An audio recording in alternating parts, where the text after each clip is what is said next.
Hola, en este video quiero darte algunas recomendaciones a la hora de tomar el examen del VTLPT. Si has participado en alguna de mis clases, tanto presenciales como en línea, podrás darte cuenta que siempre hago hincapié en las estrategias.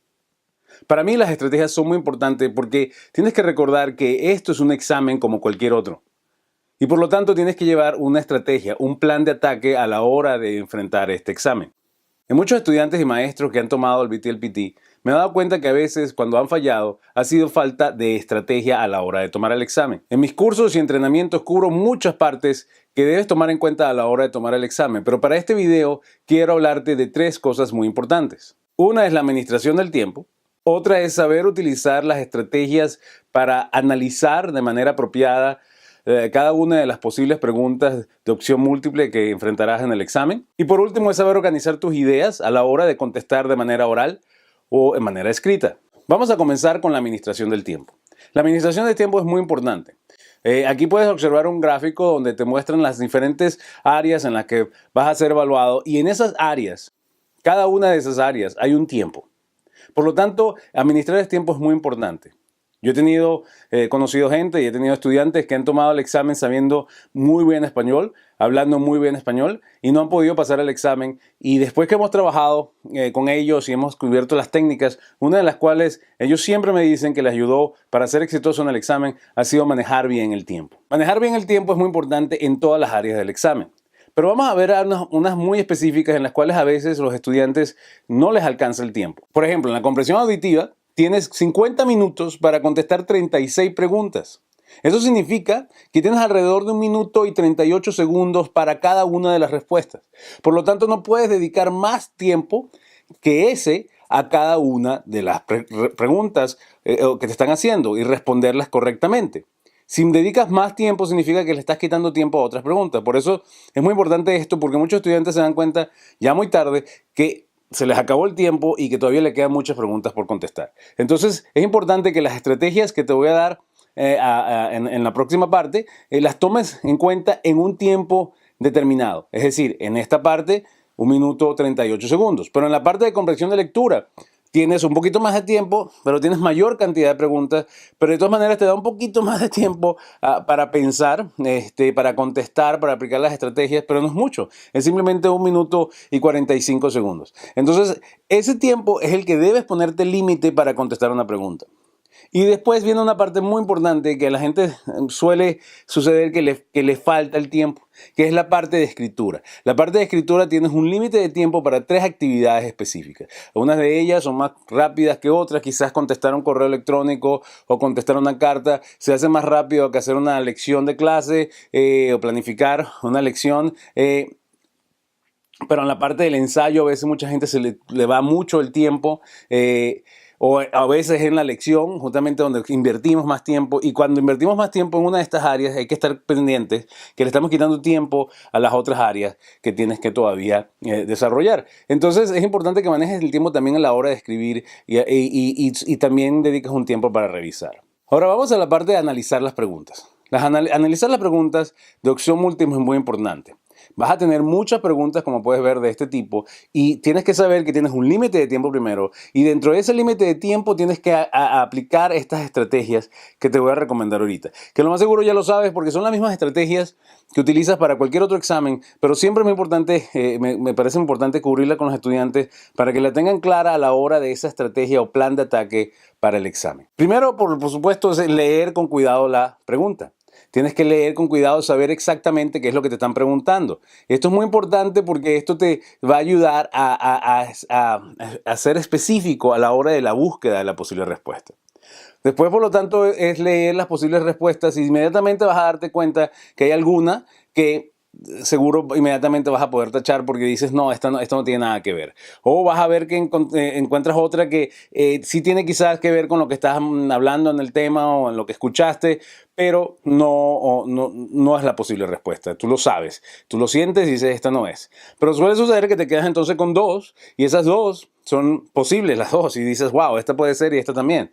Entonces lo importante aquí es que vuelvas a leer la pregunta, estar seguro exactamente qué hay ahí en la pregunta, qué palabra clave puede ayudarte a saber de lo que se están refiriendo para poder descartar. Y por otro, parte importante es volver arriba, volver a lo que leíste o volver a las notas, porque hay una parte donde vas a tener que estar escuchando y son tus notas lo que vas a poder usar después como referencia. Y es muy importante que tomes notas. Y en mis cursos cubro unas estrategias de cómo tomar notas, pero es importante que seas conciso a la hora de tomar notas, es muy específico. Y esas notas son las que vas a tomar de referencia a la hora de tratar de descartar cuál es la mejor posible respuesta. Y ya después que leas esas notas, hayas leído la pregunta nuevamente, lo más seguro es que vas a decir, bueno, yo creo que la mejor respuesta no es D, sino la mejor respuesta es B. Y esto es muy importante que lo tomes en cuenta porque el proceso de eliminación es algo que te va a ayudar muchísimo. Y por último, si las posibles respuestas son muy difíciles de separar y crees que una o la otra puede ser, ya has logrado bajar un punto donde tienes nada más dos posibles respuestas, por lo tanto tienes 50 y 50% oportunidad de escoger la respuesta bien. Es decir, que si adivinas y tratas de decir, bueno, yo creo, siento que es esta, entonces ese suerte de tratar de contestar al azar, ya no es al azar, sino es una decisión bien pensada en función del análisis que has realizado, no solamente de la pregunta, sino de tus notas o lo que leíste y de las posibles respuestas. Entonces, si aplicas estas estrategias, yo creo que te va a ayudar muchísimo a tener un alto nivel de respuestas acertadas, pero recuerda que tienes que hacer todo esto un máximo de tiempo, el cual, dependiendo del área, puede ser 1 minuto 30, 1 minuto 45 segundos para contestar. Lo otro que quiero hacer hincapié aquí, que es muy importante, es la organización de ideas. Yo he tenido estudiantes que han venido a mis cursos y me dicen, hubiese venido yo antes, yo creo que hubiese sido más exitoso a la hora de contestar porque no había pensado estructurar mi respuesta de ninguna manera en realidad. Y esta estructura es muy importante. De hecho, una de las cosas que se evalúa en el examen es cómo eres capaz de estructurar tu respuesta en función de lo que se te está preguntando. Entonces, lo primero que yo les recomiendo a los estudiantes es que cuando vayan a contestar, sea de manera oral o de manera escrita, todo lo que vayan a decir o a escribir lo organicen en 3 partes: introducción, desarrollo y conclusión. Esto es muy sencillo de recordar y a la hora de practicar, y ayuda muchísimo, sobre todo en la parte oral, cuando tenemos que hablar durante 1 o 2 minutos y entonces tenemos que agregar información. Entonces podemos agarrar algunas ideas y como colocarlas en cada una de estas áreas para ayudarnos a llenar en el tiempo y ser más específico en nuestra respuesta. Pero también ayuda a la hora de escribir, a la hora de organizar nuestras ideas y a la hora de organizarlo de manera escrita en diferentes párrafos, ¿no? Entonces, primero que nada, tienes que hacer una introducción. La introducción es muy sencilla, simplemente se trata de repetir lo que te han dicho, lo que has escuchado, lo que te han preguntado, lo vas a repetir pero de manera de respuesta. Es decir, si te preguntan cuáles son las mejores estrategias para enseñar a un niño a desarrollar vocabulario académico, tú vas a contestar, bueno, las mejores estrategias para que un niño pueda desarrollar vocabulario académico son. Y esto ya te ayuda a organizar tus ideas, te ayuda a comenzar, te ayuda a bajar el nivel de estrés y también te ayuda a que lo que digas vas a estar segura de que está bien dicho porque lo acabas de escuchar o lo acabas de leer. Entonces repites lo que escuchaste en forma de respuesta y viene la parte un poco más difícil, que es la parte del desarrollo. El desarrollo es simplemente contestar lo que te están preguntando o hablar de lo que te están pidiendo que hables. Y es un poco difícil porque la gente a veces tiene el miedo de que no saben si lo que van a decir es correcto o no.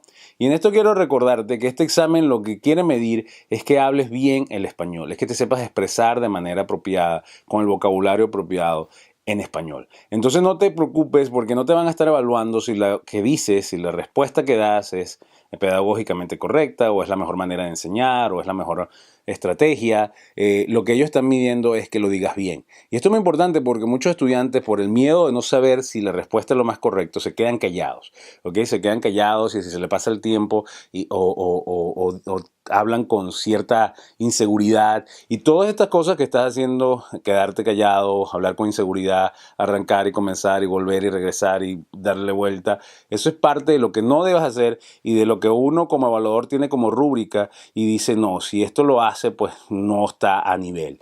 Entonces, recuerda, lo que debes decir es lo que te venga a la mente en función de tu experiencia. Por eso ahí digo que inventes, que seas creativo, que utilices tu creatividad en función de la experiencia que has tenido, si has estado en el salón de clase ayudando o si no has estado en el salón de clase, cuando eras estudiante, qué hacía tu maestro. Entonces, en función de eso, tú elaboras una respuesta que, vuelvo y repito, lo que va a evaluar es la manera que lo dices en el español que lo dices.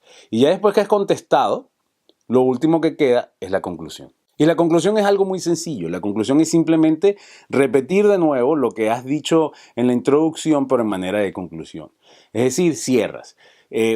Un ejemplo es si te preguntaron cuáles son las mejores estrategias para la enseñanza del vocabulario académico, vas a decir, bueno, estas son las 3 mejores estrategias para la enseñanza del vocabulario académico. Y ya. Ahora, en función de la situación en la cual tengas que contestar de manera escrita o de manera oral, ahí es importante que practiques ciertas oraciones que puedes colocar tanto en la introducción como en el desarrollo y la conclusión, frases que te pueden ayudar a llenar, y no solamente llenar para expandirte en el tiempo, sino para sonar más organizado, más profesional, cosas como si tienes que hacer una presentación frente a un grupo, pues comenzar dando las gracias. Muchas gracias por tenerme el día de hoy y darme la oportunidad de conversar con ustedes o presentarle lo que yo considero son las mejores estrategias para la enseñanza del vocabulario académico, y al final cierras igual con cosas parecidas. Bueno, muchas gracias, ha sido un placer para mí estar el día de hoy aquí y poder compartir con ustedes. Son frases que las puedes practicar, que de hecho yo tengo listas en mi entrenamiento, le doy listas a los estudiantes de frases ya creadas, que están diseñadas. Si has estado en mis entrenamientos, los has recibido, los has visto en línea. Todo esto te lo doy simplemente para que tengas mayor información y lo practiques en cuanto a la pronunciación y lo puedas encajar en cada una de estas áreas de introducción, desarrollo, conclusión. Pero si haces esto, tanto en la parte escrita como en la parte oral, vas a ser exitoso. Ahora, recuerda que esto es muy importante que lo hagas en el tiempo apropiado. Recuerda que tanto para las preguntas, cuando estás escribiendo tienes un límite, no te lo vas a limitar, te lo limitas tú mismo, pero en las partes orales tienes un límite específico donde te van a dar 1 minuto o 2 minutos para que hables. Entonmente, esto mentalmente, que organizas mentalmente y que vas a tener tiempo de poner en tus notas cuando prepares lo que vas a decir, trata de organizarlo de tal manera que ocupes el tiempo apropiado. Hay respuestas que debes dar en 20 segundos, entonces quizás agregar mucho allí no es lo más apropiado, porque entonces puede suceder que se acabe el tiempo y se quede la idea cortada y eso te va a quitar puntos, pero en la parte de 1 minuto, 2 minutos, esto ayuda muchísimo y estoy seguro que si lo utilizas como referencia siempre, te vas a sentir más seguro, vas a hablar con mayor organización, con mayor estructura y vas a salir mejor en el examen. También quiero recordarte que si estás utilizando esta estrategia en la parte de escritura, es muy importante que el tiempo entiendas que si tú mismo te has limitado a 20 minutos, 21 minutos, porque ese es el promedio para cada una de las actividades que vas a tener. Si utilizas el tiempo así, tienes que dejar un tiempo adicional para revisar la redacción, para leer lo que escribiste, porque siempre que escribimos algo y lo releemos, siempre vamos a encontrar algún detalle, en especial vas a tener que buscar esas palabras que ya yo te he recomendado, si has visto los otros videos sobre acentuación o si has participado en mis entrenamientos, cubrimos muchas de esas palabras de uso común, de uso frecuente, que cometemos el error porque no sabemos dónde colocar el acento escrito, y al regresar puedes buscar en lo que has escrito esos errores comunes, identificarlos, porque siempre se nos pasan. A mí también se me pasan cosas cuando estoy escribiendo, siempre todo se nos pasa algo, por lo tanto siempre hay que guardar un tiempo para regresar y buscar los errores de ortografía o redacción. Entonces recuérdate, estas 3 áreas de introducción, desarrollo y conclusión, debes meterlas en el tiempo, pero dejando un espacio también para revisar. Y recuerda que la práctica es lo más importante. Mientras más practiques, mientras más te obligues a hablar, a pronunciar, a escribir, a escuchar, mientras más te sumerjas en el español, más posibilidades de ser exitoso vas a tener.